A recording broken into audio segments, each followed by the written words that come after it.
Ladies and gentlemen, welcome. We're talking about pay for performance today. Doing a live stream, a live webinar, and get everyone to hop on live. We're going to get started in just a few minutes. If you are in the waiting room, in the comments, just on the side, the chat, let's go ahead and put where you're coming from and the name of your business. Appreciate everyone hopping on today. First thing was new that I've never done before was the asking what your revenue was on the registration for today's webinar. Very enlightening.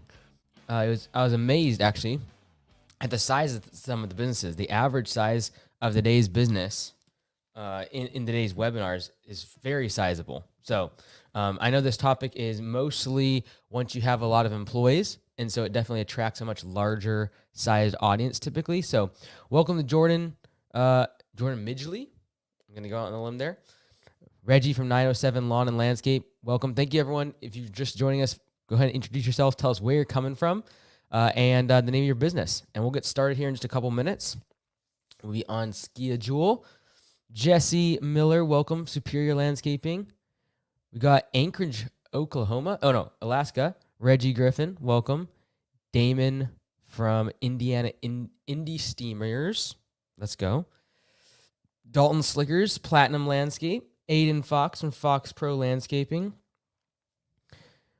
We got Alex Campbell from Campbell's Lawn and Landscape. We got a lot of lawn care and landscapers. It's because the way I pitched today's was mostly around lawn care and landscaping.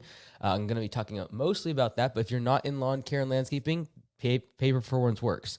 Inside of pay for performance software, about 30% of people that use the software aren't even in lawn care and landscaping. We got Eric from F&V Contractors, LLC in Houston. We got Jordan from Lawn Life in Victoria, BC, not far away. Let's go. We got Steve from Maryland, Jason Duckworth, Jarrett Slickers. Welcome, everyone. Thank you for hopping on. I really appreciate it. I know I did take a little bit of a jab in my email and the promotion of the day's webinar saying that I do have the P4P trademark officially awarded to me, but I also want to make it very clear I am thrilled when other people are using P4P, teaching P4P. Nothing makes me happier.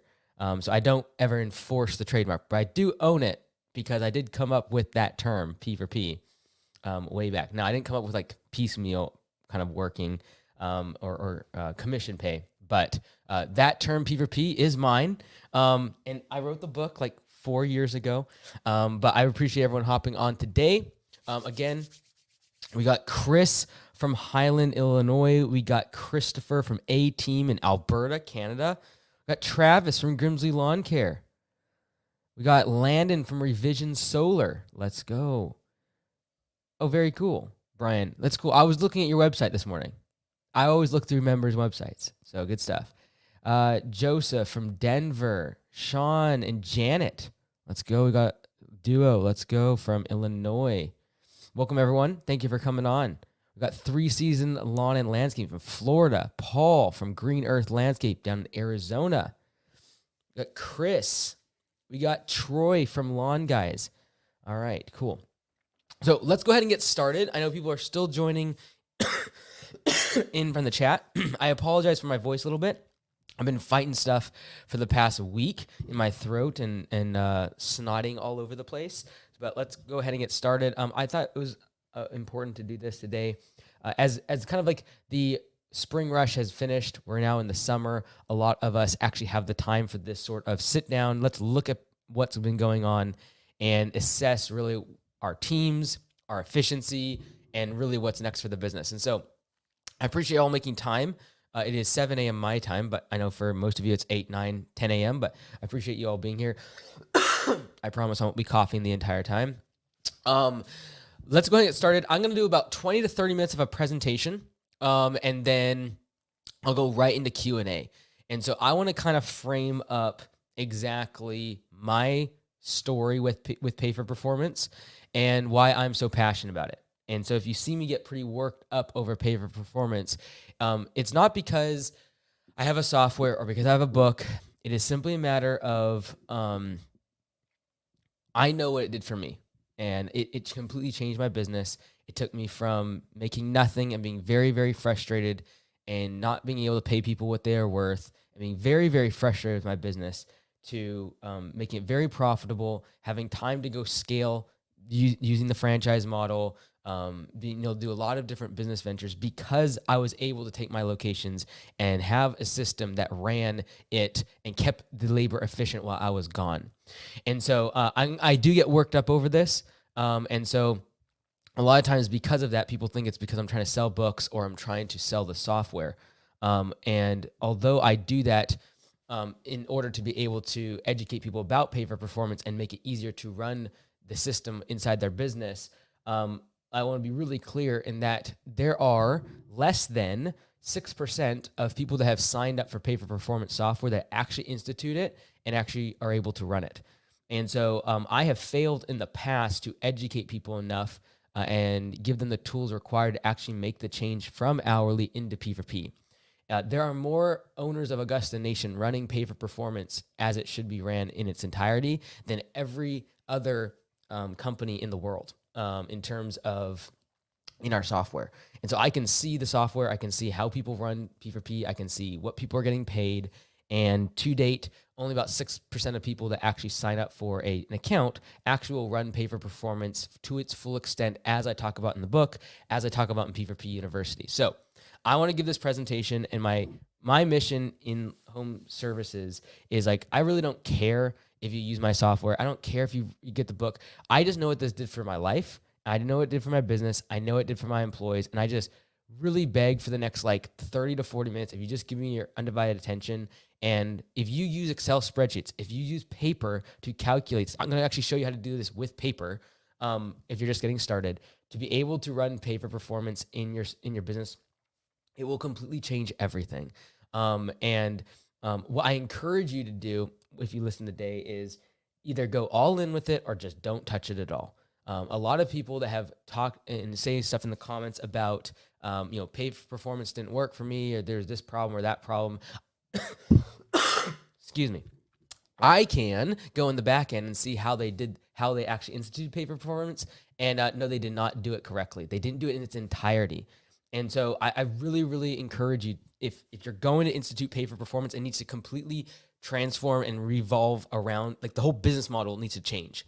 And so I want to answer as many questions today as possible. I limited how many people could get into today's event simply because I wanted to be able to answer all the questions. So I'm going to be doing a presentation throughout. Feel free to make comments if you like. Realize I'm probably going to answer a lot of your questions as I go through the presentation. And then I will go through each question I possibly can over the next hour or two. And I just wanted to make it where every person that gets on this webinar, I was thinking about this morning, like, what can I do to make sure that every person getting off this webinar by the end of the webinar is convinced, first off, that they need to switch away from hourly. Number two, that they actually do the hard work, because it's not easy to switch to pay for performance. And then over the next 6 to 12 months, actually implement every single aspect of it. It'll change your business. I don't know what to say. Like, I try to do everything I possibly can to promote pay for performance because I know it did for me in my business. And so I want to talk about today. I'm going to do a presentation and I'll jump right into Q&A for everyone that's live. I'm not going to be seeing your questions right now, but I will absolutely get to them at the end of the presentation. All right. So some of this presentation might look a little bit familiar. I'm going to add some more context to some of it, and then I'm going to jump into real applications. I'm going to show actually my software for my location and what their guys are making. Actually, let me pull that up right now. I had thought about this morning. I'm like, I need to actually show them that this does work, and here's why. Okay, so let's go ahead and get started. How I went from broke to $280,000 in profits in 1 year. Let me be clear, it's $280,000 in owner's distributions. So there was more than $280,000 in profits, but $280,000 is what I took out of the business after my salary. And that was literally the year after, and I'm going to show you exactly the numbers, what this looked like. So at the end of the day, I'm going to do Q&A. I'm also going to give a free gift to everyone that was here live at the end of the presentation. So please stick around. And again, 20, 30 minutes, give me as a presentation, and then we'll jump into that Q&A. How this presentation will make you money. You're going to get the best workers, you're going to pay them more, and you're going to make more profits. And if that sounds too good to be true, I would have said the same thing. However, most of us that have been in home services know that if you get great team members, a lot of things just fall into place. Even if you have to pay them more, if they can produce at a high level, the amount of management that is required from you drops dramatically. And so I generally believe you can get the best people in your market, where all the people that are working at your competition, all the A players, want to work for you. You can pay them more and you can make more profits at the same time. So when I first got started, if you don't know my story, I started college when I was 13 years old. I did so by mowing grass very young and paid my way through college using lawn mowing. And I thought I was going to become a medical doctor. That was kind of like my way out. I thought to be able to get out of kind of where my family was at financially was to go to school and become a doctor, and more specifically a surgeon, probably heart surgeon or brain surgeon. I want to do one of the two. And so, excuse me, I started college when I was really young. I was 13 years old. And so when I was 18 years old, I went to Africa after finishing my undergrad before I went to my medical school, my MD program. And, really, I thought I was going to become a doctor. It ended after I got back from Africa. I went to Africa for 6 weeks. I went to several different hospitals, clinics, orphanages in and around Nairobi. So like Kenya, and that's the country, Tigoni and Kawangware were kind of like the two little cities that are just outside Nairobi. And so I went there for 6 weeks. It was amazing. I did like all sorts of injections and surgeries and birthing. And like I spent a lot of time in the burn unit. And I did all sorts of crazy things that I would never be allowed to do in the U.S. Well, then I come back to the U.S. and started doing a lot of shadowing of different specialties and disciplines inside of medicine, and realized that like half their day is spent shuffling papers around insurance and pharmacology stuff, like the pharmacist stuff. Didn't want to do any of that. I hated how I was only seeing a few patients a day as a surgeon in the U.S., whereas over there I would see like 20, 30 patients a day over in Africa. And over in Africa, I could do all these different things versus in the US, it's like, look, if you're going to go to school for 12 years doing brain surgery, you're going to be doing the same 3 to 4 specialty, surgeries if you want to make good money. Like that's what you're going to do. And you're going to have to, because you're going to be $500,000 in debt by the time you get through school. And so got back, realized like, hey, look, I don't want to be doing the same few procedures for the rest of my life. I don't want to be shuffling papers as a doctor. I want to actually be helping the patients. So that's when Augusta Lawn Care started. So at the time, I was like, look, I'm going to drop out. And the only thing I knew how to do was mow grass. And so I started Augusta Lawn Care because I played tons of golf. And you can kind of see the inspiration of the golf theme on the logo. Eventually had to move that because Augusta National didn't like it. So all that to say, I just realized that the only skill I had was mowing grass. And it was, definitely a trying time because those first few years, there was no evidence of success. Massive amounts of work, working 7 days a week, trying to get this thing off the ground and growing relatively quickly and having no idea what I was doing in terms of business. I went to school at night to get my master's in business administration, my MBA at Western Washington University, while I was getting the business off the ground, just so I could learn all of this stuff. And it was literally a 24/7 deep dive into learning about business. Because during the day, I'd be listening to business podcasts and books.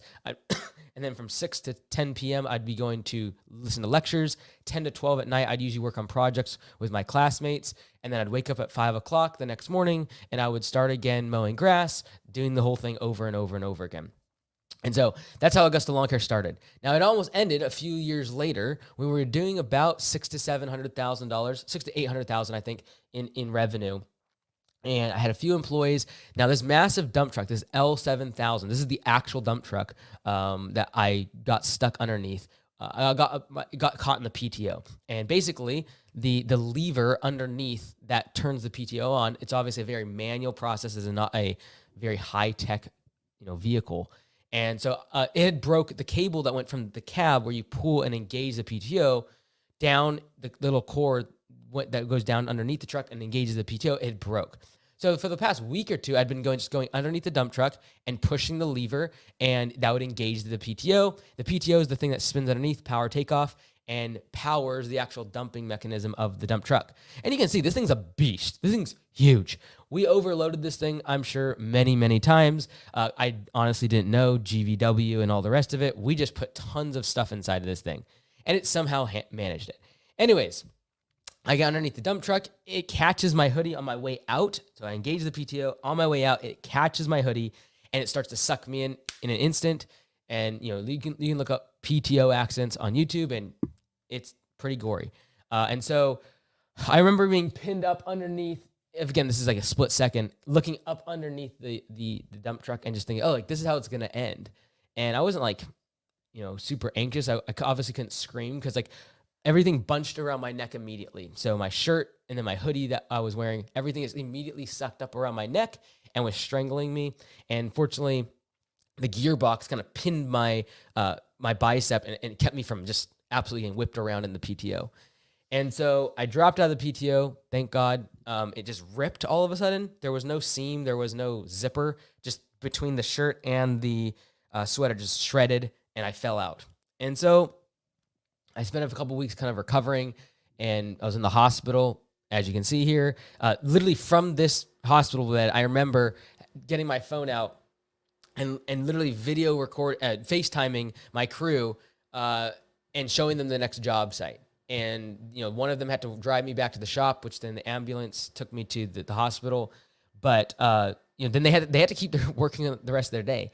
And I remember FaceTiming them, trying to walk them through the next job. I remember trying to give instructions to Liz, who was my office manager at the time, of what to do in the business, and realizing over the next couple of weeks that, like, thank goodness I had some really good people, but the business didn't have any systems. It all really came down to me. I was doing all the estimates. I was prepping all the trucks in the morning. I needed to be there for each and every every big project to get started and show the crew the job. I was the bottleneck for everything.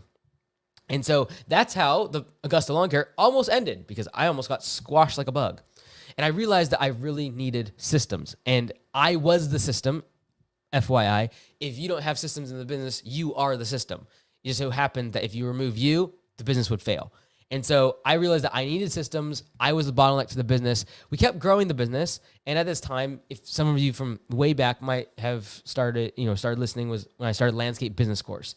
landscapebusinesscourse.com. And that was me documenting the journey of me starting to implement systems in the business. So like every single thing was like, oh, instead of me like making videos from my hospital bed, I will make what I call estimate videos that I'll send to the crew so they don't need me on site when they're starting a job. They can just watch the video the night before, look at their estimate notes, and get the job started. All these little bottlenecks and systems that I encountered, I was just documenting what was happening as we changed. So my 5th year of running Augusta, we did a little over 1.3 million in revenue. We profited $56,000 on the P&L, but I took no money out of the business. So again, I like to break out profit and distribution separately, because really free cash flow that you can actually take out of the business is really my definition of really, a business that kicks off cash. And so I was spending 60 to 70 hours per week in the business, but really pulled no money out. There was some profit, but that profit went right back into the business because we were growing. So my 6th year, the next year in business, the revenue was 1.5 million, a little over 1.5. We profited 326,000, and my distributions, as the title of this presentation assumes, my distributions were $280,000. That was money I took out of the business and went into my personal bank account, and I was getting paid a salary on top of that.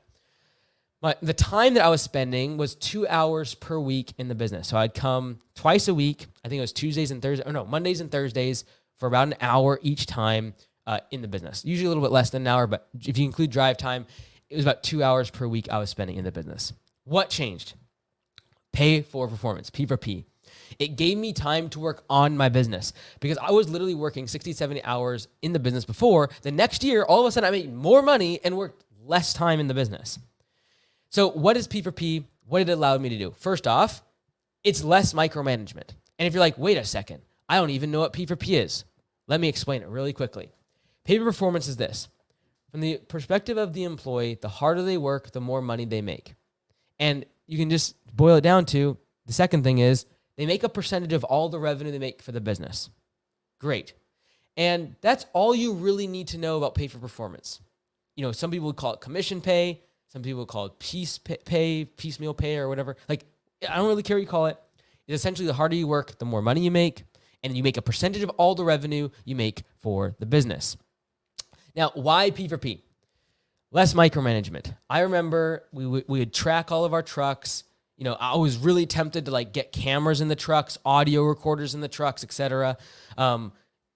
Always wondering like, why are the guys taking so long between these jobs? Like they're 5 minutes drive apart, and yet it took them 15 or 20 minutes between clocking in and out of the jobs.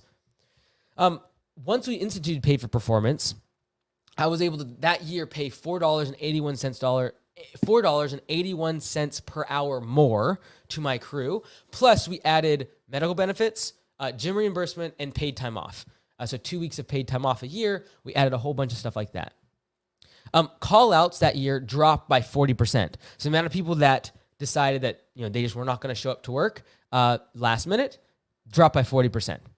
60% drop in the number of people of callbacks to customers. So people that were complaining, or what we call yellow slips, dropped by 60%. Now, is there still callbacks? Absolutely. Do we still make mistakes and there's low quality work? Yes. But it dropped by 60% from the year I did not have pay for performance to the very next year. And what's crazy is since the day that we instituted pay for performance at my Bellingham shop, I have never one time had an employee ask for a raise. The 4 weeks leading up to the vote for us to implement pay for performance, I had 4 people ask for a raise. So I think at the time, there was like 11 or 12 employees in the field. 4 of them asked for a raise leading up to us changing over to P4P. And I remember, like, some of them deserved it and were making less than their peers, but I didn't have the money. I simply didn't have the money to give them. And that's a very painful place to be in. It's like, you don't have the money to give to your team that deserves the money. And it wasn't fair. Realistically, if I would have opened up my books and actually shared what everyone was making per hour, it was not fair. It was simply who would ask for the money, who needed the money the most for their family's sake. And it was not based upon performance. It was not based upon who was bringing the most profit to the organization. The result is that now we have over 150 locations in the US, Canada, and Australia, and all of Augusta Nation has benefited from the fact that I don't have to be at my locations anymore. And speeding up to today, I'm not at my locations at all. I don't go there. Like the 2-hour thing doesn't exist. I don't ever show up. So let's talk about for a little bit why this was happening. So ultimately, the 4L framework is this. All businesses stop growing at some point. You need liquidity or cash to get the business started. You turn that capital or that liquidity into leads. All right. Once you get a bunch of leads, guess what you need? You need more laborers. You need more employees. And then once you get more laborers and you get more employees, you now need leadership to be able to manage the employees. And because you have leadership, that creates overhead expense where now you have less margin. So guess what you need? More liquidity. And this is the cycle that you'll go in as you grow a business. Regardless of what size of business, you will be in the 4L framework. Okay, this is something I created about a year and a half ago. And this is what I've found so often at times with home services is that many of us will stall right here. And based upon the revenue that everyone put in their registration for the webinar, about a third of the people watching are over $1 million in revenue, which is pretty phenomenal. There's some big businesses that are actually watching today. And a lot of times, the reason we are less profitable and the reason that we stop growing is the fact that we have labor problems. So I want to look at labor, and this is what I call the CAR framework: compensate, attract, retain. And this is like the 3 kind of parts of how we look at pay for performance. So the first part, let's talk about compensation. So the first problem you might be facing is like, I can't afford to pay more. I know exactly what it feels like. And I remember being like, I have no money in the bank. This person deserves a raise. They've asked for a raise. They need a raise. I can't give it because there is no money. Okay. I still remember to this day having this conversation with a team member that is now actually my accountant. Okay. Way back in the day, was working out in the field, believed in what you were trying to build, and would do his accountant things with TurboTax during the evenings and during the off season. And then he would work for us out in the field simply because he wanted to be part of what we were building. And now he's my full-time accountant inside the office, and he works with home service CPA. But I couldn't afford to give him a raise when he asked for one. I just did not have the money. Like, I remember we were in spring rush. He deserved the raise. I knew that there are other people making more than him that did not deserve it. And I knew he was fully bought into the company and had great work ethic and believed in everything we were doing. And I could trust him 100%, but I could not afford to give him a dollar raise. I couldn't. There was no money to be given. People asking for raises, lazy employees that get paid similar to people that are kicking butt all day long. And I think it's absolutely abhorrent the fact that someone's making 19 bucks an hour, kicking butt and absolutely destroying, making lots of profit of the business, and yet someone else is making 17 or 18 bucks an hour and just basically lollygags throughout the day, does a whole bunch of nothing, and wastes time on the clock continuously and slows down the rest of the team. How is it fair that this other person that's kicking butt all day long makes $1 or $2 more per hour? It's not. Like, be honest. It is lazy to keep having employees paid by the hour because it's so easy to track. Like, how long did you work? Multiply by how much I pay you per hour. Boom, there's your paycheck. Yes, P for P will take you longer than that. It'll take you more like a minute instead of 10 seconds to calculate, which is like 6 times longer. And that's why most people will not institute pay for performance. But try to convince me that one employee in your organization, your top performer, is not producing 2 to 3 times more profit than the person that's making literally $1 or $2 less per hour than them. How is that fair? I wanted to give medical benefits. I wanted to be able to do gym reimbursement. I wanted to do paid time off, but we couldn't afford it. It's the bottom line. We just could not afford it. And I ultimately wanted to pay based upon performance, not based upon who had been with me the longest, who was experienced. Like, we all have hired someone who said they had a bunch of experience, so you like hire them because you really needed them during the spring rush. They hop on board, and guess what? They disappoint. They don't have the experience, or they have the experience, but that comes with a lot of baggage, and they somehow now feel entitled to drive around the company truck all day long and do no work. All right, so we look at the next part of the CAR framework. That's the attract. How do I attract good talent to my organization? The problem, the challenging part with attracting talent in home services is that our wages are similar to warehouse and retail work. With minimum wage, like for example, in our market being like $16, $17 an hour over the next couple years, it's pretty difficult when that's the minimum and people are paying $18, $19, $20 an hour for something like an Amazon warehouse job or like other gig type positions. It's difficult. Employees don't show up to interview. You can't even get some people to show up to interviews when it comes to attracting talent. So how do I stand out from the rest of the competition, the rest of the landscapers that are also paying 20 bucks an hour? How do I stand out to be able to actually get people to show up to an interview? Little spoiler alert, you share with them the leaderboard of the people that are in your organization of how much they're making. And all of a sudden, they want to show up to the interview because they're making, your team is making $5, $10, $15 more per hour than everyone else that they're going and interviewing for. It's hard to differentiate yourself. Everyone's mowing grass. Everyone's painting walls. Everyone is trimming trees. Whatever industry you're in, it's hard to differentiate yourself from just like the labor. Applicants with experience want too much money. And so you're trying to do like these specialized services that now all of a sudden require big certification. It requires years of machine operation or a certificate or training. And it's like very difficult to find those people. And when you do, they basically are in the driver's seat of how much you're going to pay them because they're hard to find. The last part that we struggle with in the home services when it comes to the CAR framework, which is now retain, actually keeping the employees, is entitlement.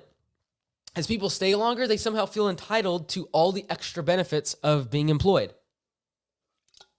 All of a sudden, they feel entitled to having, I want to work, I want a company vehicle, I want a company, excuse me, I want a company provided phone. I remember being in our team meeting, an offsite meeting where I opened up, we show all the numbers, we have open book management, and at the end we do Q&A, and people can ask whatever they want. I remember knowing, I just shared the numbers, and there was like no profit. And in the Q&A, someone's like, when can we have company-provided trucks where we all get to drive them home? And then the next person was like, when can we have company-provided phones? Like, I want to have a phone provided from the company. And I was like, in my brain, I had to be very diplomatic, but in my brain, I was like, did you not just see the fact that we're making no money? People leave. It's really disheartening when good people leave over like $1 or $2 more per hour. And like, hey, we're trying to grow the business. There's going to be more opportunity for them in the future. But because you haven't made any system for them to make more money today, because they're not going to stick around for 3, 4, 5 years typically in hopes of making more money. All right, they got to provide for their family. They're trying to put food on the table for their family. And so them leaving for $1 or $2 more per hour can be very frustrating when you're like, I know the company they're leaving for has no future for them. They're not going to be able to make any more in the future. They should stay with me. But because you can't give that system now and that clear line of sight to making more money, they leave for $1 or $2 more per hour someplace else. And when you start trying to retain talent, One of the most demoralizing things for an A player, someone who's just amazing at their job, they hate working with people that are slacking off throughout the day. C players. These are the people that take 58 smoke breaks, stop at every single gas station they pass. They take at least an hour and a half from the time they clock in to the time they actually start producing revenue for the business. These are the type of things that just drive A players up the wall. Regardless of whether or not you do P for P, it just makes them super mad to work with these type of people. So why not have a system like Pay for Performance where the type of person that slacks off eventually wants to just leave because they don't get compensated, they don't get bonuses, and the people that are top performers hate working with them. And so those people get repelled from the organization. I personally, when it comes to retaining talent, I want a meritocracy. A meritocracy is simply that based upon merit is how you get rewarded. It's not based upon anything else. It's not based on who knows the boss. It's not who's been around the longest. It's not who says the nicest things to the boss or worked hard in front of the boss. This meritocracy is like the numbers do not lie. If you make the business more money, you make more money. And it really brings down the politics. Because like in my businesses, I have the same base pay for everyone. Everyone is entitled to the exact same amount of dollars per hour as their base pay. Everyone. And then if you're so good, and if you have experience, and if you're so efficient, you will make significantly more. But if you're not, it will show in the numbers, leading to much less politics. When it comes to retaining talent, I want to have very clear guidelines for increasing pay and increasing benefits. It's like, look, I'm not going to have some arbitrary, if you stay here a year longer, you make more money. If you mow 5,000 lawns, then you upgrade your base pay. Like, that doesn't make no sense. It's like, if you make more money for the business, you make more money. If the business profits more, we can give profit sharing and ultimately add more benefits to all that are working here. Now, I want to show you how it's working. So let me actually show you this because a lot of times when I share this stuff, people are like, oh, you're doing this because you want to sell software. I'm going to show you how to do this without software. I'm going to show you how to do this using paper and pen. Okay, so let me show you this. Okay, fantastic. Let's go. I'm going to pull this out, see if this works. Let me actually bring up a better view so everyone can see a little bit better. Fantastic. All right, you're like, I do projects. Let's break down a project. Again, I'm going to get to the comments. Give me 5 or 10 more minutes in the presentation, and I'll be getting to the comments and answering questions shortly. Let's look at this project. The price to the customer is $6,300. That's what's on the estimate. So what's on the invoice. Now, the total labor revenue is $5,000. You say, well, what's the difference to $1,300? Probably materials, estimate fees, dump fees, all the rest of it. Employees don't get a percentage of the revenue. They get a percentage of the labor revenue. And I could determine this $5,000 by, I charge, let's just call it $100 per hour. And I'm multiplying that by 50 budgeted hours. That would equal $5,000 in labor revenue. Fantastic. I don't mind showing the crew that I'm going to have on the estimate $6,300 because they're going to actually know because of open book management that the $1,300 includes all the materials and other costs of the job that are getting covered. But they know that because there's 50 budget hours and we charge $100 per hour, there's $5,000 worth of labor revenue being generated on this project. They also know that they're going to make 33% of that no matter how long the job takes. Whether it takes them 30 hours, 50 hours, or 70 hours, they're going to make 33% of that job, which is approximately, I'm rounding, $1,650. So it's like, well, let's see what happens if they do it fast. They do it in 40 hours. All right, so they maybe figure out, okay, we can cut down the amount of time this job is taking by like taking out this fence panel instead of going around the side yard and going through the gate. All of a sudden, they get the job done way faster. And so if you do the math, all of a sudden, on this crew, that instead of taking 50 hours that we budgeted for the job, they get done in 40 because they come up with some creative way because they realize that, we're not paid based upon the longer the job takes, the more money we make. That's how it is with hourly. Instead, we're getting paid $1,650 regardless of how long it takes. So guess what? We're incentivized to actually get the job done faster. Okay. So we take $1,650, we divide that by the time they spent on the job. All of a sudden, they made $41.25. And everyone here is right now saying, I can't afford $41.25 to pay my guys per hour that in wages. And then this is what I would challenge you to do. I would challenge you Excuse me. Sorry, I'm getting over something. Okay. I would challenge you to do this. Instead of asking yourself, can you afford $41 per hour? This is what I would ask you. Go to your P&L from 2023 or year to date if you like. Look at your wages for the crew out in the field, not your office labor, not you as the owner, unless you're out in the field doing the work. If you're out in the field doing the work, you are part of the field labor. You're part of the direct labor. I want you to take all those wages. I want you to divide it by your total revenue. And I can guarantee you, most of us are above 35%. Usually between 35 and 50% of your revenues going out the door to direct labor. So if you can lock that in at 33%, that's awesome. That's fantastic. And I'm happy to give my guys $41.25 because the alternative is not having pay for performance and this job taking 75 or 80 budgeted 80 hours because they're not incentivized to move faster. And guess what? They don't want to take the fence panel out because why? I can get paid more for this job by just simply clocking more hours. Why would I want to actually get creative to make this job go faster if it's going to make me less money? Think about it. In this scenario, if you're paying someone by the hour, the longer the job takes, the more money they make. The shorter the job takes, the more money you as a business owner makes. In this scenario with pay for performance, the faster the job takes, everyone makes more money. You're like, well, I don't want them to go fast. They're going to do a bad job. What if there's going to be bad customer service? There's going to be bad quality of work.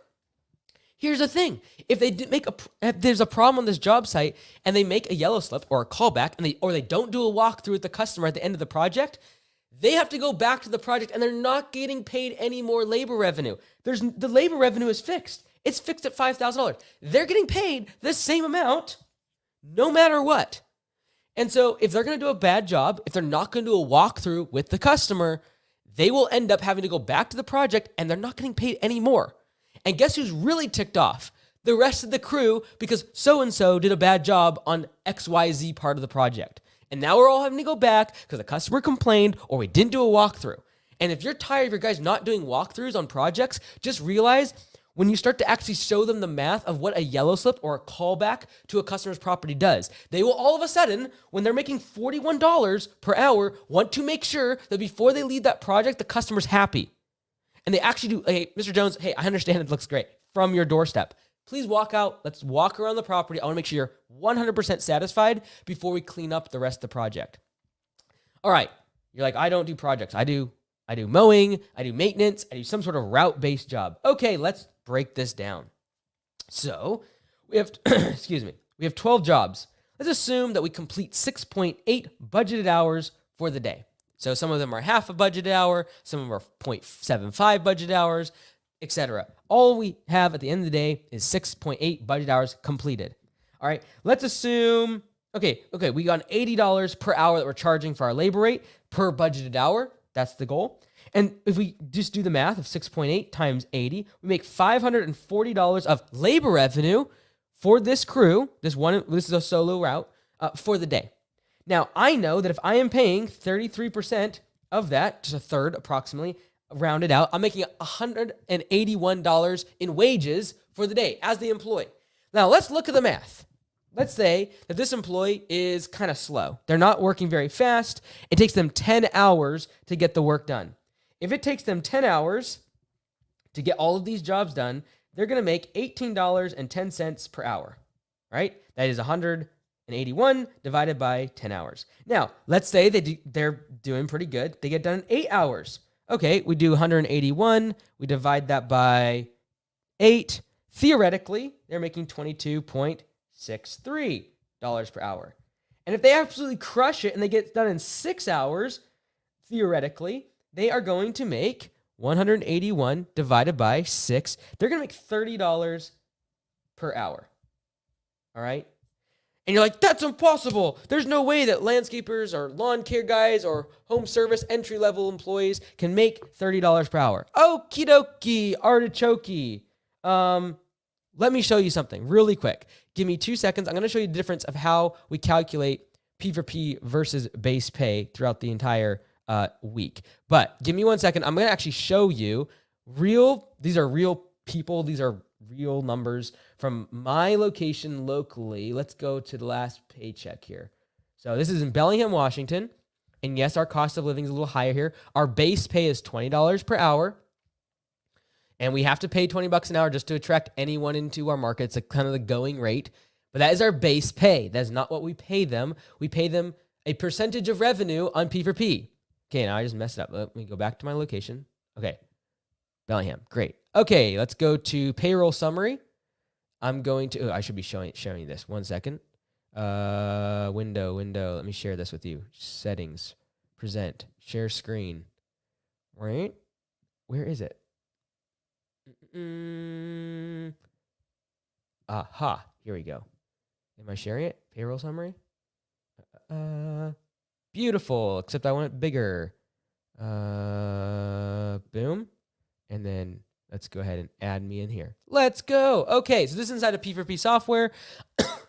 I want to show you, let me just go back. Let's do like the first pay period of July. So we do 2-week pay periods. So every 2 weeks, our employees get paid. Let me just do July 1st. Actually, is that a Monday? Yeah, July 1st. Let's do, and then let's go to like 2 weeks later. Okay, so these are their pay periods. This is the Bellingham shop. Let's see what they made like 2 pay periods ago. All right, for context, this location will probably do a little over $1 million in revenue. I don't spend any time here whatsoever. Let's see what they're making. Now, they raised prices relatively recently here at this location.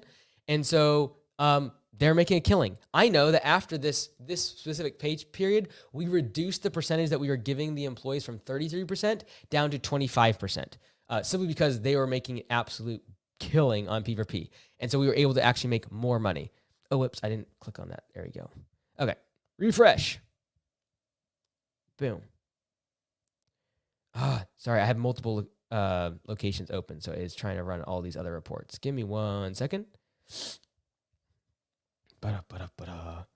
Delete. Boom. Okay, now I gotta redo it.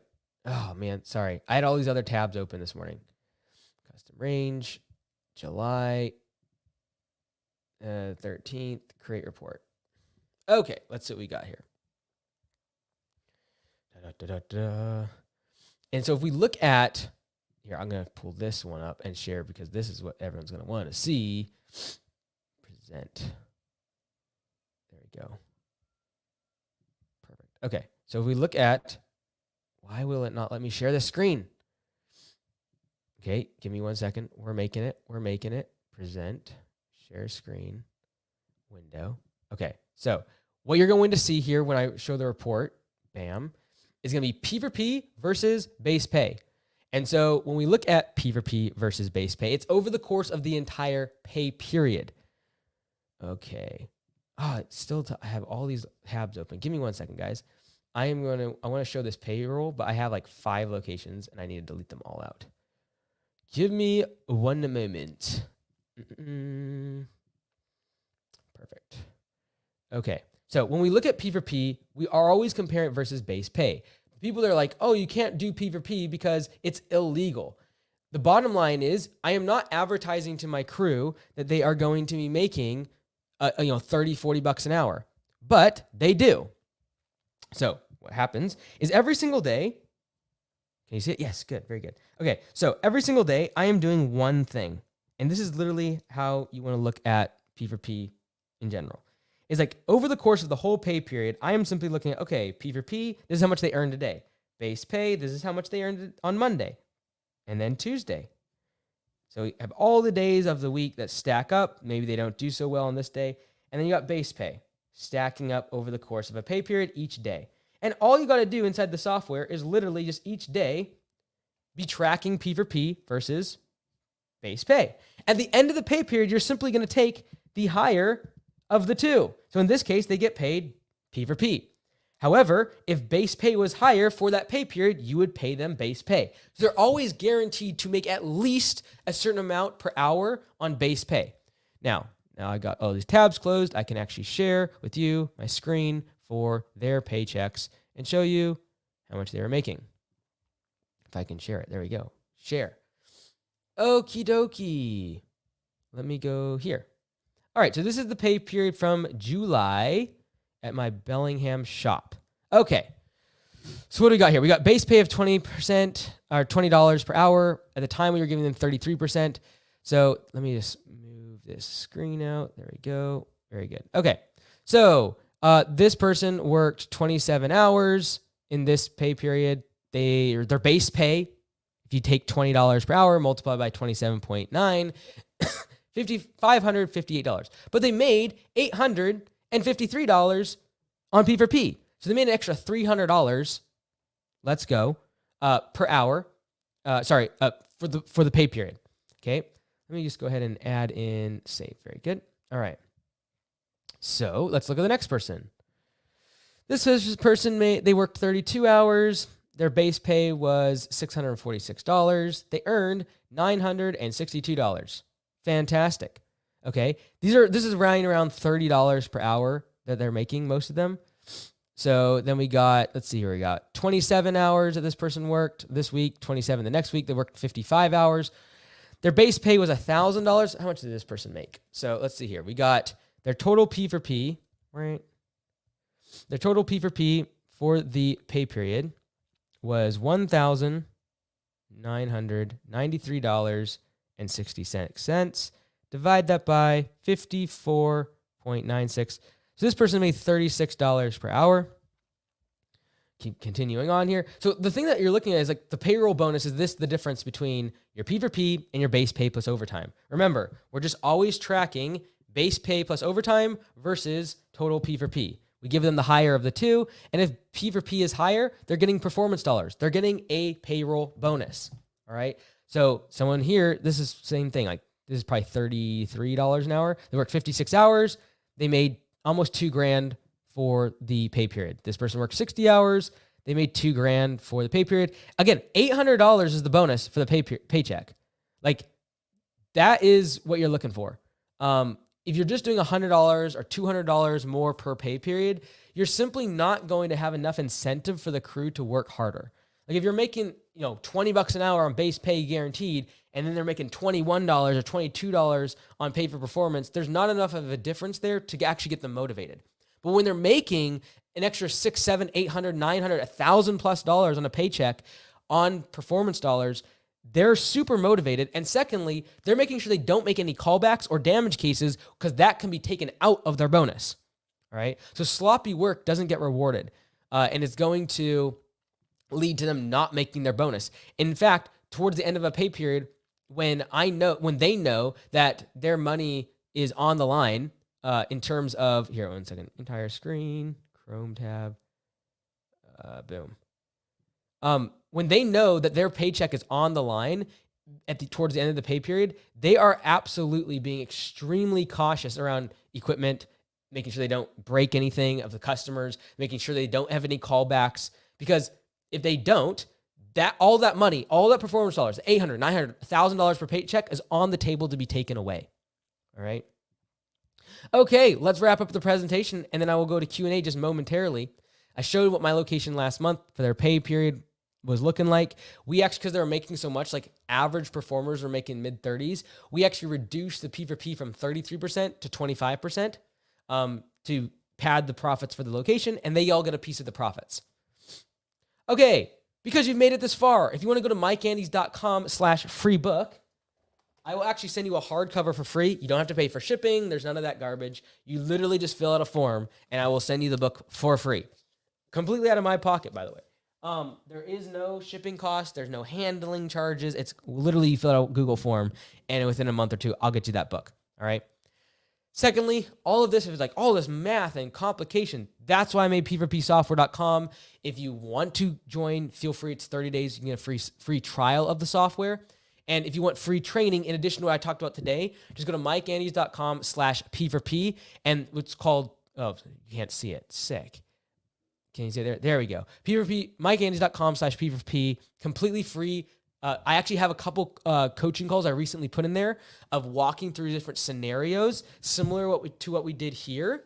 I did a whole bunch of new training videos inside of P4P University, all completely free. There's no cost whatsoever. Please, please, please, if this is interesting to you, watch those videos and those training. I'm going to go ahead and start going through these questions, and we will jump right in. I appreciate everyone for sticking around for the presentation. We're doing Q&A. I'll do this as long as I possibly can, and we'll get started. I am going to answer only P4P related questions, by the way. I'm not going to answer anything else. I just want to focus on pay for performance. Okay, let's see here. We have been talking about it all season. It's a lot of footwork before we can, getting all our numbers and man hours logged properly. We have failed in that, which makes it hard to even know where we are at. We are going back to the basics and hopefully can start P4P. There is a new video I just posted inside of P4P University, so mycandies.com/P4P. If you have to revamp and switch everything to budget hours, it'll be really helpful. For example, on commercial projects where you're charging the customer a flat amount per month, how do you actually coil that back to give budget hours per visit for the customer? It's all about being scared of change because it's been this way for so long. 40 years doing the same thing and getting same bad results is insanity. It's time for a reset. And it's not easy. It is tough. Like, I'm not going to discount the fact that changing to P4P completely changes the culture of the business, how you hire, how you train, how you retain employees. But if you can do this, I guarantee you in 12 to 24 months, if you really actually implement it fully, that you won't regret it. To have the biggest impact, it does have a tremendous amount of legwork to implement, but like the saying goes, nothing great ever comes easy. We all know the labor force is not what it used to be. They have to be incentives in everything they do. This way they make their own incentive. All right. I'm just trying to stick to pay for performance related questions. He had to come up with a bonus model just to get them to do the very basic parts of their job, i.e. fill out their route sheet, put cones out, clean their truck. Basically just giving money away. P4P would solve so many things where the employee would feel responsible for their own wage. Yeah, and ultimately, with yellow slips, like callbacks, it's their responsibility too. Damage cases, their responsibility. I don't go around doing quality control of my crews. It is their responsibility to do a great job. And if they don't, a customer complains, they're going back to the job site, and then I'm going to fill out a yellow slip. I'm going to put it on the desk, and then at the next team meeting, everyone's going to talk about that yellow slip. Whoever's responsible is going to read it out, talk about what they did wrong, how they have to fix it, the customer's name, what went wrong on the yellow slip. And so for some people, the social pressure of having to talk in front of their peers about their mistake is just as bad, if not worse, than the deduction on their paycheck. What happens when you become more efficient and that trickles down to your new estimates? Employee efficiency needs to continue to improve in order for them to continue to earn more, assuming you use historical data to drive future estimates. Yeah, if someone's getting more efficient, they should be able to beat budget hours more consistently. And then if you're like, well, that means you're going to, over time, bring the budget hours down because you want those to be accurate. Correct. I'm also going to be raising prices. And so when you raise prices, you effectively are giving everyone a raise. So when we went from $80 per hour to $100 per hour, we were essentially giving our crew a 25% raise because they make a percentage of all the labor revenue. And so, you always want your budget hours to be accurate in terms of estimating. And if over the course of time, they're getting more efficient, you're like, oh man, I'm bringing the budget hours down kind of like over time because they're more efficient. Great. You should also be raising your prices. Also, with callouts and ever-changing hurdles in the day where crews are constantly changing, how can you effectively track that specific employee's P4P when crews are constantly being changed?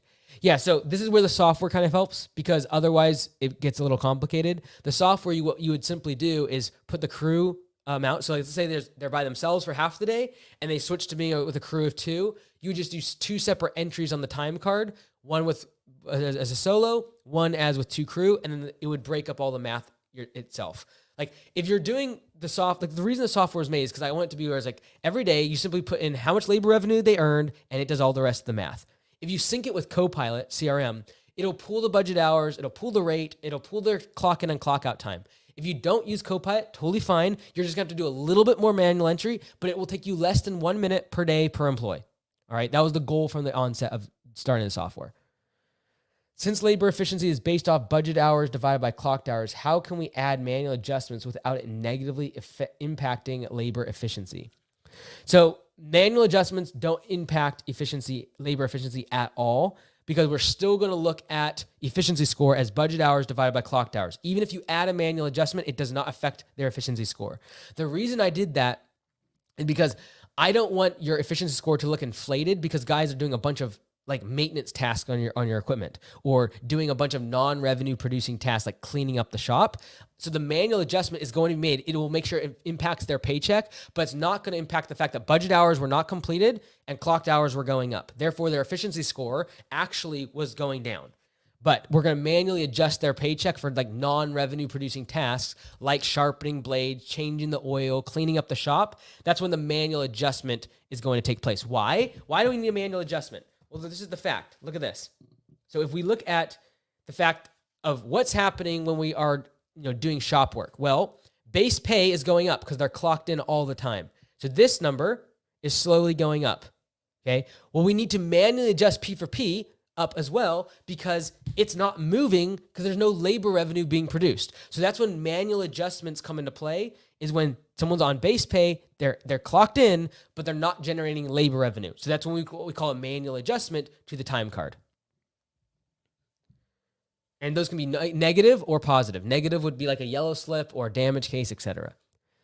How do you adjust P for P for multiple person mowing crews? For example, a lawn takes 18 minutes solo, but 11 to 12 minutes with 2 workers. Do you charge a higher price to the client? No.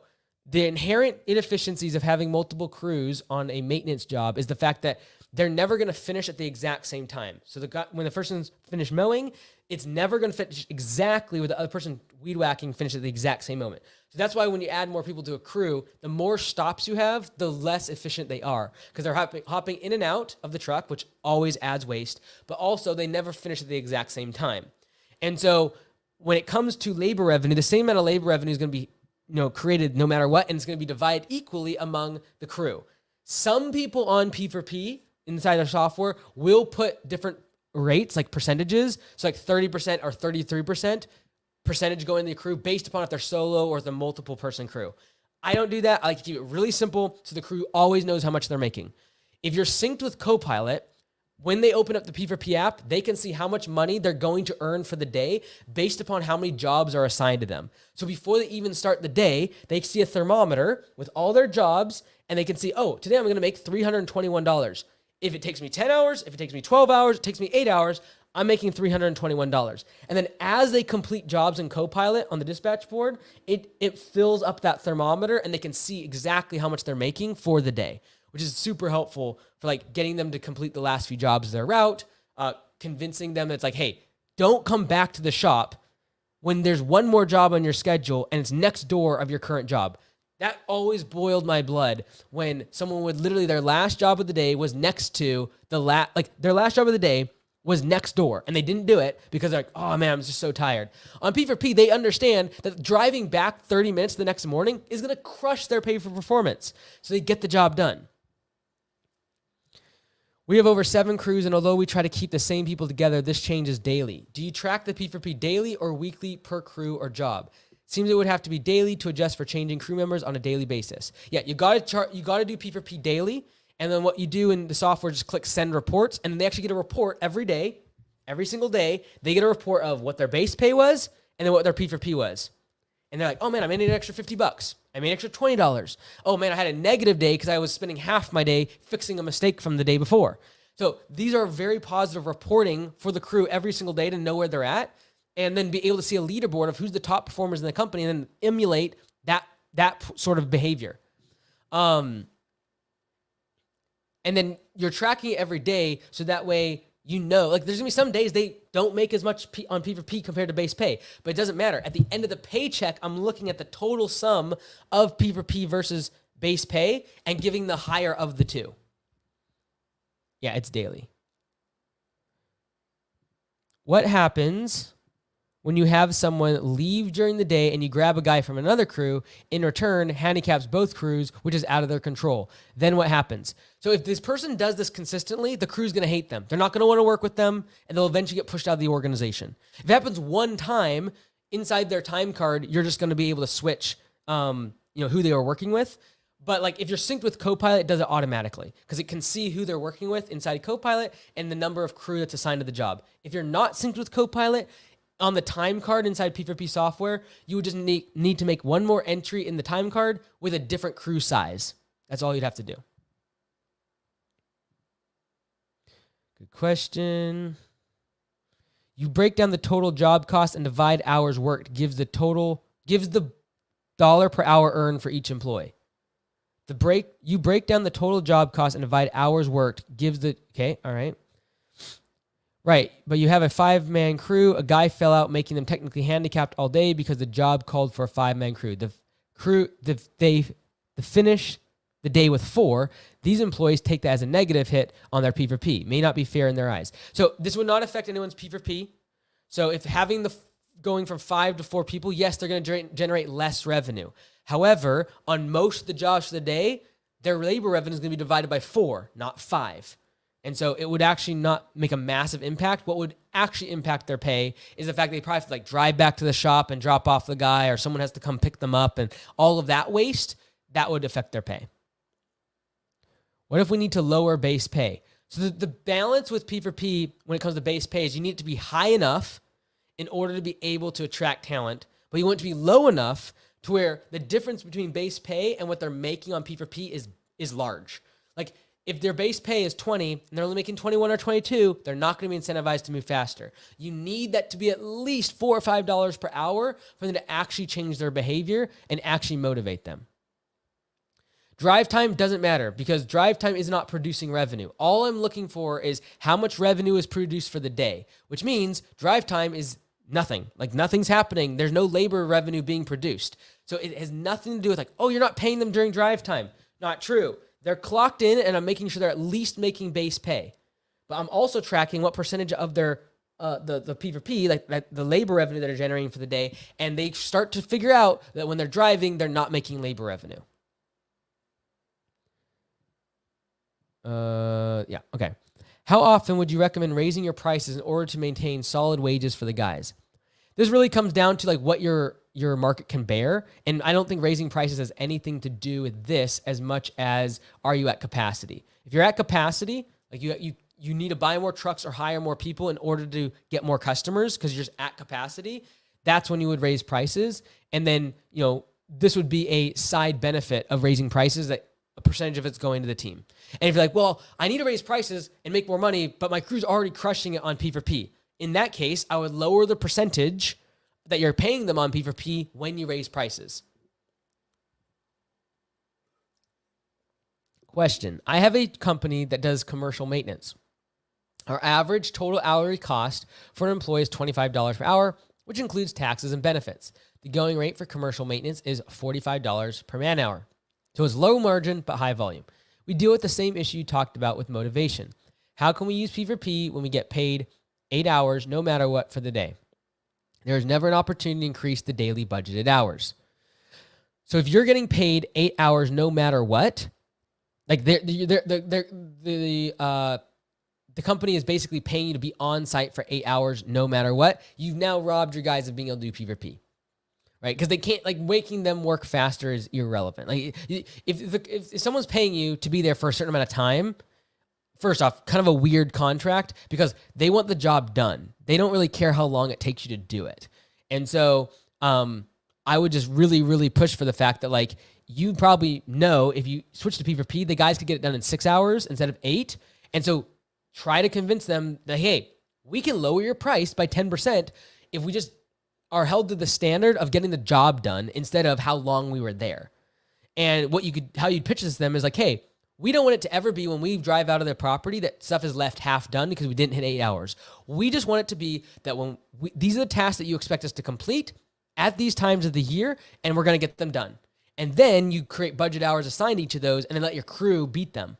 So yeah, if you're getting basically paid hourly from your contract or from a customer, you've now robbed P4P. You can't do P4P because you're just, now the guys, the faster they work, the less money they make. Do you still do this with hourly work? Mowing is flat rate, but fall cleanups are hourly for us, meaning if the guys are efficient with their time, we're not billing the client much and they don't make as much. This seems to truly only work with flat rate work with a budget hours goal to beat.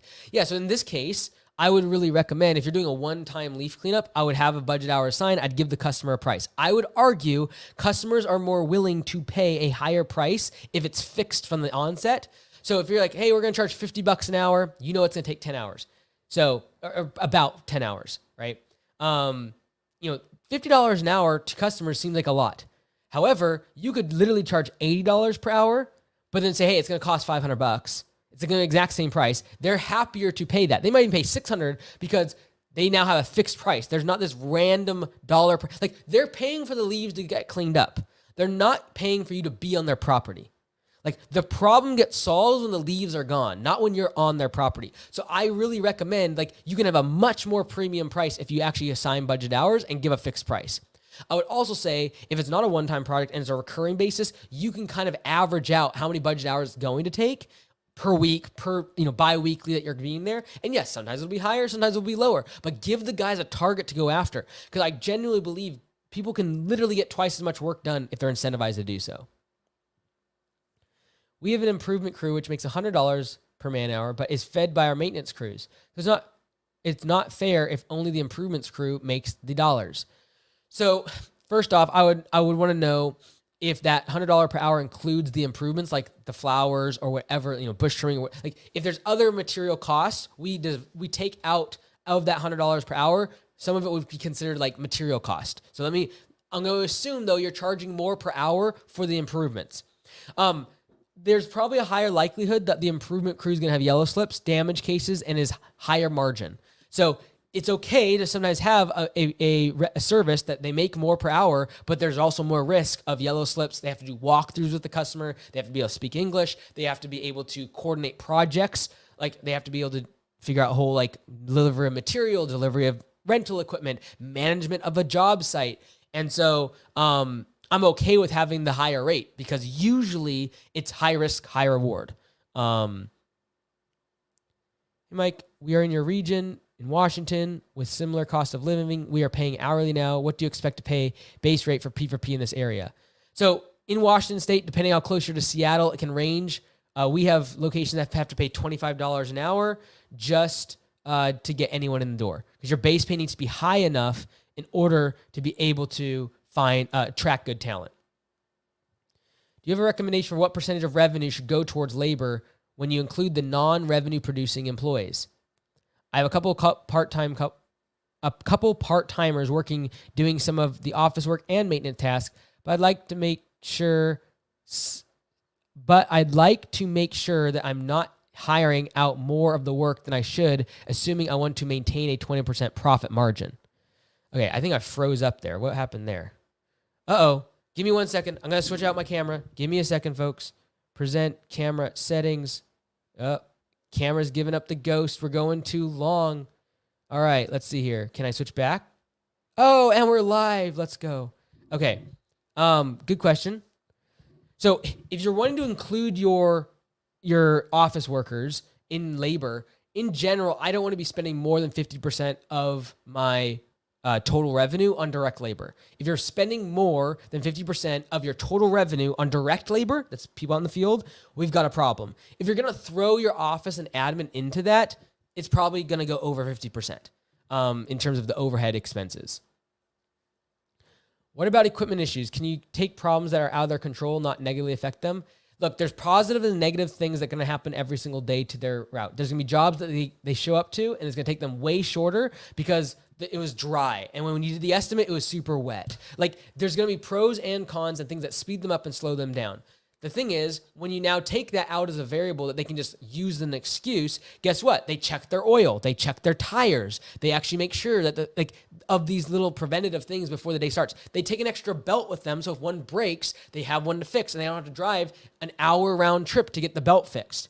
Because otherwise, on hourly, they are thrilled when the belt breaks because they get an extra hour of being an AC truck, driving around. Josh Bell, at what point do you determine a manual adjustment needs made? Like the mornings they sharpen blades? Yes. But just an ordinary day, P4P should cover their getting out of the shop and right back, right? No manual adjustment needed that ordinary day. Yeah, no manual adjustment is needed unless there was work being done that was not producing labor revenue, right? So drive time is part of the job. Fueling up, part of the job.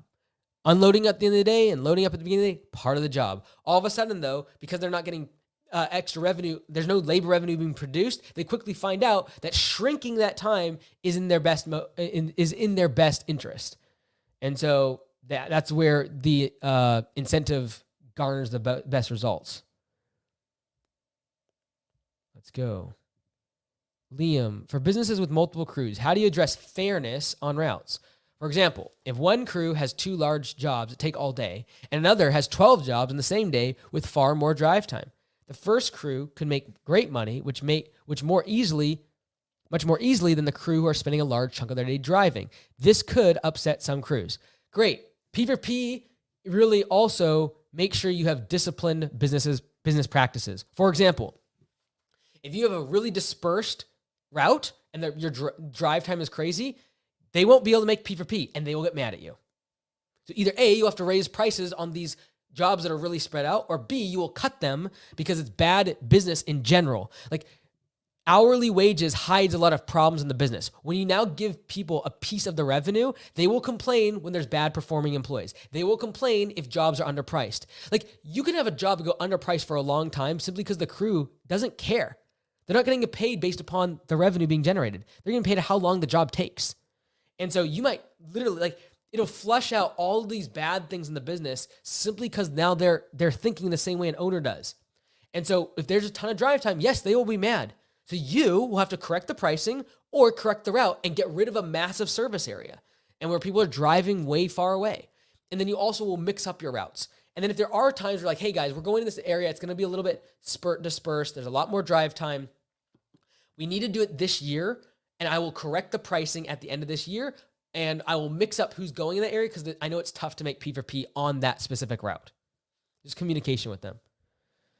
In Alaska, we tend to have 5.5 months of snow removal. We currently offer a hybrid version of P4P system for employees with a base salary equals to 33% of monthly clients and a per visit bonus equal to 33% of visit revenue they service. The second problem is winter pays less than summer work. How do you deal with paying a lot more in summer than winter? Okay, first off, typically the people that say that P4P does not work, they do some sort of hybrid where they do some sort of percentage-based pay, but they don't have things like manual adjustments, project management bonuses, yellow slips, profit sharing, or open book management. These are the type of things that the whole system has to be implemented, right? I'll just say that as an asterisk, not saying you're not doing that, Reggie. In terms of times of the year where there's more or less revenue being generated, just make sure it's tied to what the business is making, right? Like if the business makes less money in the winter, they're going to make less money. So either A, you raise prices on the winter work, or B, you cut out that work because it's not profitable and you focus on another service that you can make money on and can be profitable in so the crew makes an appropriate amount on P4P. If we pay P4P for the mowing department, but not the landscaping department, what happens if we have to grab a landscape guy to fill on a mow crew if someone called out? Now there's one hourly guy and one on P4P. This is a big issue to solve for us. You're 100% right. And that's what people do. They'll try to do this hybrid stuff, and then this will mess you up. Because now all of a sudden your mowing guys are like, go, go, go. Landscape guy shows up, not super skilled, and no urgency whatsoever to get the jobs done quickly. So like P4P will flush out these bad practices, and like having an even playing field for everyone on hourly base, and then everything above that is incentive. Like for projects, you can absolutely do P4P. And like, well, they're not making enough. Great. Give them 40% if you have to, and then give your mowing crew 30% of labor revenue. You can just, it's literally a setting inside of their user account inside P4P software. And then for the project guys, you're setting up a project, and every day they show up to the project, you just assign their hours of the project. At the end of the project, you click complete, and it splits all the labor revenue between who was there and how long they were there for. Really simple. So yeah. For projects where our costly repairs normally make, okay, let me try this. For projects where our costly repairs normally come 6 to 12 months later, what could you do to deduct from workers' incentive pay over a much longer period of time? So we do not take away from their paycheck more than one pay period. And we do it based upon when it was reported and when we paid that invoice out. So if they do a damage case and then 3 weeks later we hear about it, yes, it's going to be on a different paycheck. We do it one time only. We do not follow them. So for example, they break a $5,000 window. They have $500 on this paycheck for a bonus. I'm only taking the $500. I'm showing them the invoice. They're usually very sorry. It also stinks for them. They lost $500. But if they were wanting to take the full extent of $5,000 of risk, Two things. One, they'd be a business owner if they were willing to take that much risk. And two, if you tell them for the next 3 months, you're basically not able to make P for P, they're going to be super slow, they're going to be super unmotivated, and they're going to drag the rest of the crew down. Do you have a generic video that introduces pay for performance and explains to my independent contractors exactly how it works and gets them excited about the big changes that are coming to Richard Lawn Services? Yeah, so in the P for, go MikeAndes.com/P for P. It's free training. In there is a couple sections for your employees, and you could share those videos with them. I'd be very careful about using independent contractors with this model. This is for W-2 employees. Because you're having them clock in and out. I'm assuming they're wearing your uniform, they're driving your trucks and using your tools. If they're doing any of those things, they're W-2 employees. And typically on independent contractors, you're already running a version of P for P, which is like, I'm going to give you a percentage. And if you do a bad job, I'm going to hold you accountable. But if they're actual independent contractors, they're not clocking into your service. They are not responsible to show up at a certain time. They don't wear your uniform. They don't drive your trucks or use your equipment. So just be careful. Where can we go learn more about P for P? MikeAndes.com/P for P. It's all free training. If we're paying an average of 33% revenue on P for P to something like mowing, how do we have enough remaining budget for manager and admin pay if the goal is to keep total payrolls at or below 35%? So if your goal is to keep all payrolls under 35%, it's likely you're going to not be able to pay 33% of labor revenue to your employees. Now keep in mind, labor revenue is different than total revenue. So you're comparing two different things right now. 33% of labor revenue going to P for P, great. But 35% of total revenue is totally different.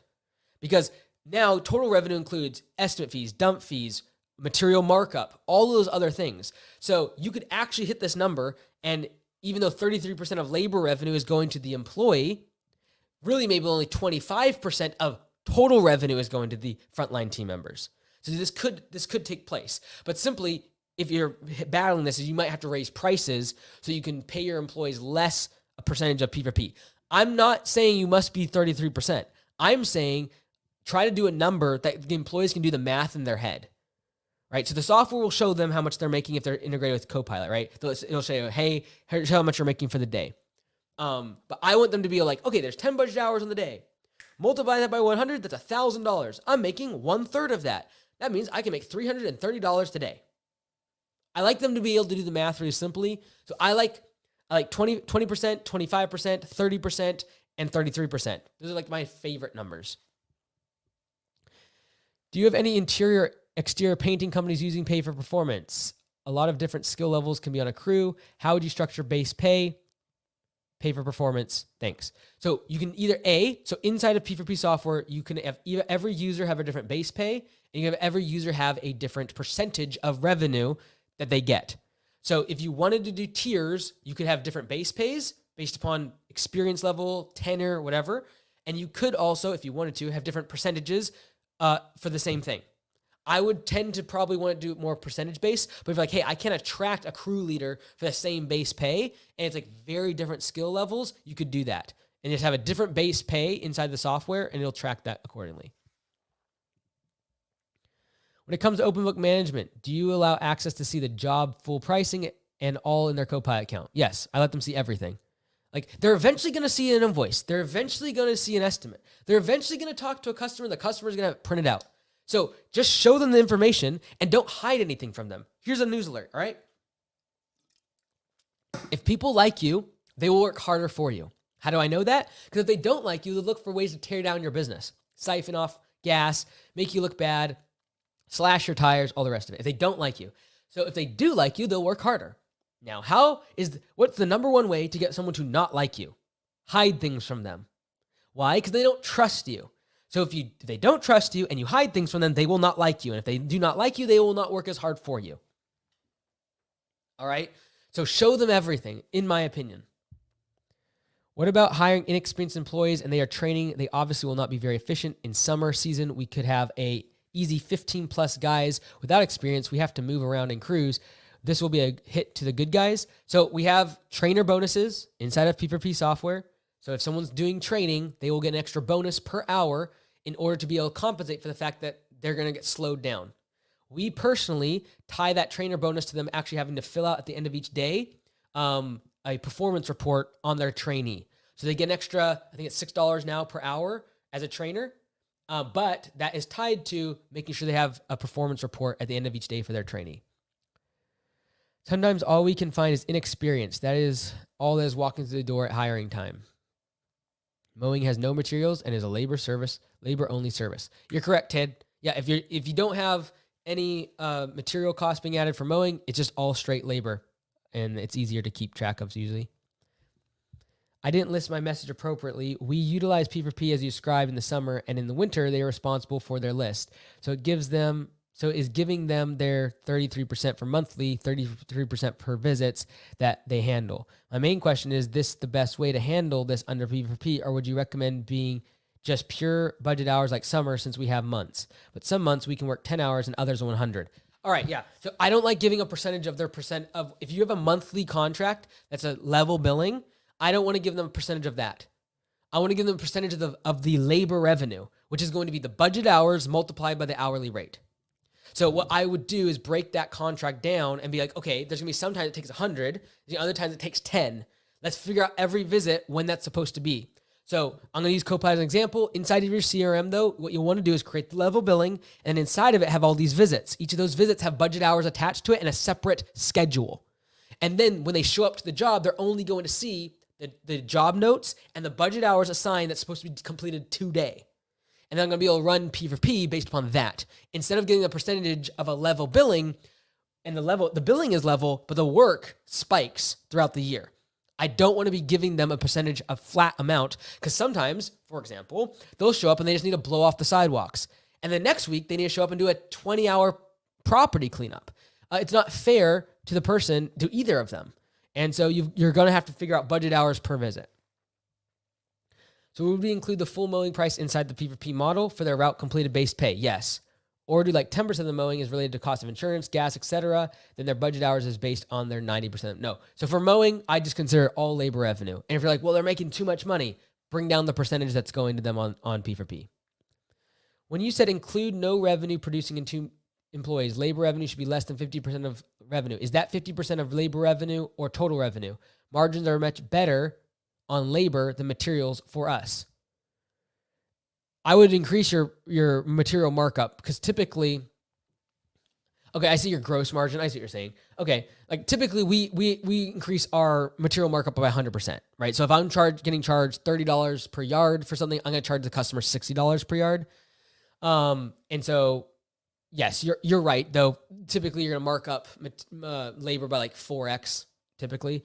So yeah, what is a rule of thumb though, I'm looking at total wages, total revenue, under 50% is like a very general rule of thumb that I want to be beating. So, do you also add profit sharing or no? So profit sharing is completely separate from P4P. P4P gives them the incentive to be able to make more money based upon their efficiency and quality of work. Profit sharing is usually going to incentivize them showing up on time and not calling out. And so we track that inside of P4P software, and then at the end of the quarter, you can just see any dates that they called out, were late, etc., and then dock them for that on their profit sharing. But again, the book goes through that. P4P University, MikeAndes.com/P4P goes through that. Highly recommend. If you want to get the book for free, I'll give you the hard copy, like the hardcover, MikeAndes.com/free book. I will send it to you. There's no shipping. There's no handling, nothing. It's completely free, because I know what this will do for your business. Like, it'll completely change it. I promise. Labor revenue is based on their flat hourly rate, not labor burden. Correct. Yes, you are correct. Labor revenue is based on their flat hourly rate, what you're charging the customer. And as a general rule of thumb, if you read inside of the turnaround book, as a general rule of thumb, when it comes to base pay, another metric to calculate is, in general, I don't want my base pay being more than 25% of what my rate to the customer is. So if I am charging the customer $80 per hour, I don't want my base pay on P4P to be more than $20 per hour. That way I have plenty of room for my crew to make more bonuses on P4P. Do I understand this clearly? Our project manager, I sometimes have work on the office. So I should do a manual adjustment on those office days when he's putting together estimates so that he still gets his bonuses from efficiently completed projects. Yes, exactly. You're going to do a manual adjustment at his base pay for the hours worked in the office. So that way, as he's in the office and he's making more and more base pay, we need to manually adjust P for P because there's no labor revenue being produced. You nailed it. All right, folks, the call to action today is twofold. Number one, freebie, MikeAndes.com/free book. I'll give you the book for free. I'll ship it to you, no other cost. Number two, call to action, MikeAndes.com/P for P. It's video training walking through how to do all of this stuff and all the details, many of which we've kind of talked about in the Q&A. I just promise you, honestly, it'll save you so much on like headache. We've recently made it now where you can do support calls with video. So Zoom calls with the support team. You can do it for free. You can just go to p4psoftware.com and there's a book a call and you can book a 15-minute Zoom call and ask questions. They're like, oh man, I've got to show this. I don't want to do it publicly for whatever reason. Whatever reason you are not implementing pay for performance, I implore you, book a call with the team. We're not going to try to sell you. I'm just simply going to show you everything about pay for performance and answer any objection you have to it.